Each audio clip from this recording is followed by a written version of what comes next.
Okay, we have one more surprise thing that's not on the agenda to talk about. It's the .music domain, and I'm hella curious about this. I could get jolieodell.music, which would, I think, eliminate a lot of domain problems for a lot of bands.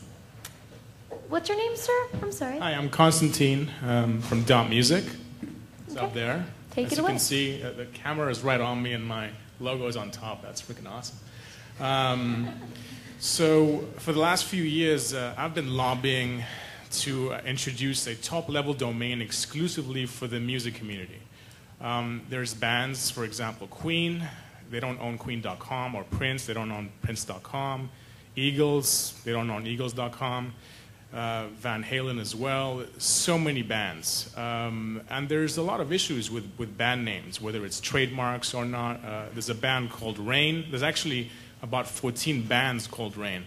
So, and a whole host of bands. I'm sure, Jolie, I think you're a bassist, right?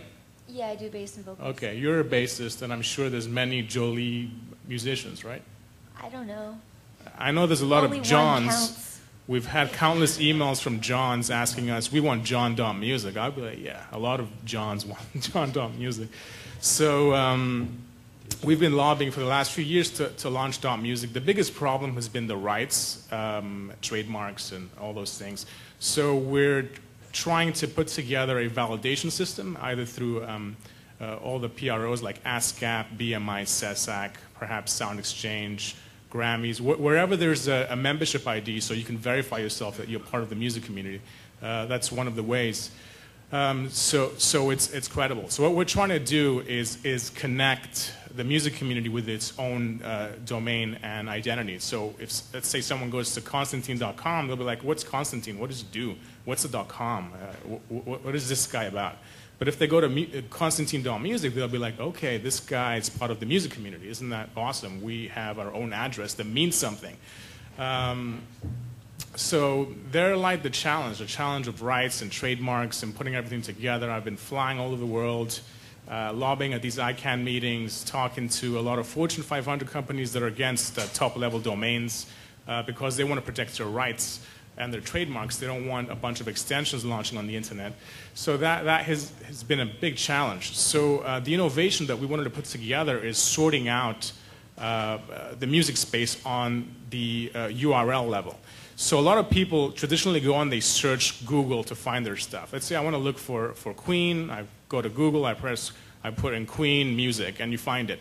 Our approach is different. Why don't we just use Google, and why can't we just go direct navigation? For example, most of you use direct navigation to go to the websites that you want to go to. So you don't go to Google and say, I want to go to Facebook.com. You just go www.facebook.com or for Jolie's, Mashable.com or whatever site you want to go to. You go direct to it. So we are reserving all the big domains. For example, rock.music, attorney.music, hip-hop.music, slow.music, San Francisco.music, and countries, French.music.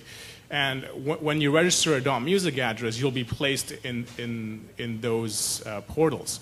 So, for example, you're a band from Jamaica, you say you're from Kingston, you're a reggae band, no one knows you. So people can go to www.kingston.music and they can search through that city and find the band from there, or Jamaica.music, or find out, hey, let's find out what's happening in San Francisco in terms of music, San Francisco.music, and then all the .music registrants are found there. This way, we don't have to rely on Google for people to find us. People can just think about a keyword, so keyword.music. So let's say love.music, and you go there and you find songs or bands that tag themselves as love. So this was a new way of discovery, and also to help people discover music from different regions. There's been a lot of problems with discovering music from, let's say, Poland or Chile or let's say Tanzania in Africa. And how would people find this? They would try Google, but there isn't an authority that administers that. So we're talking to a lot of governments to create export offices and to export their culture out of these websites like French.music or Greek.music and trusted sources. That's why we're trying to put this together. It's a big ordeal. We've been working on this for years and years, a lot of lobbying, a lot of convincing, trying to get a lot of people on board, not only governments, also the music industry, to try and create an industry standard.